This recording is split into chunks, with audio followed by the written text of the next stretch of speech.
Hello everyone, this is Rahul Jakaria from Sharekhan. Welcome back to exciting 3R actionable stock updates. 3R basically means right sector, right quality and right valuation. These are our investment ideas. Today we have an update on Trent Ltd. Our analyst maintains buy rating on Trent with a price target of Rs 5,838. We expect Trent to be an outliner in the lifestyle fashion space for yet another quarter in Q1 of FY25, delivering 42% year-on-year revenue growth driven by store addition, largely of Zudio, and strong SSSG. EBITDA margin is expected to be largely flat year-on-year at 14.5%.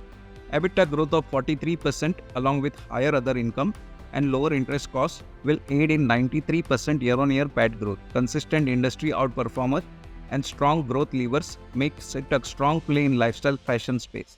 The stock trades at 64 times FY25 and 49 times FY26 EV by EBITDA. Next, we have an update on DLF.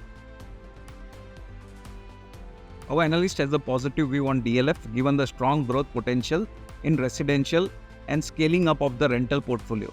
DLF has increased launch area and sales potential for FY25 to 11.6 MSF from 10 MSF and Rs 36,000 crore from Rs 32,000 crore. The management has given a sales booking growth guidance of 15% year-on-year at Rs 17,000 crore for FY25. Similarly, collection are expected to grow at 15% year-on-year in FY25. Over the next 2 to 3 years, it has a strong launch pipeline of 37 MSF aggregating to Rs 94,000 crore sales potential. On reported earnings, it expects double-digit PAT growth with stable operating profit margins for FY25. Investment in securities market are subject to market risks. Read all the related documents carefully before investing.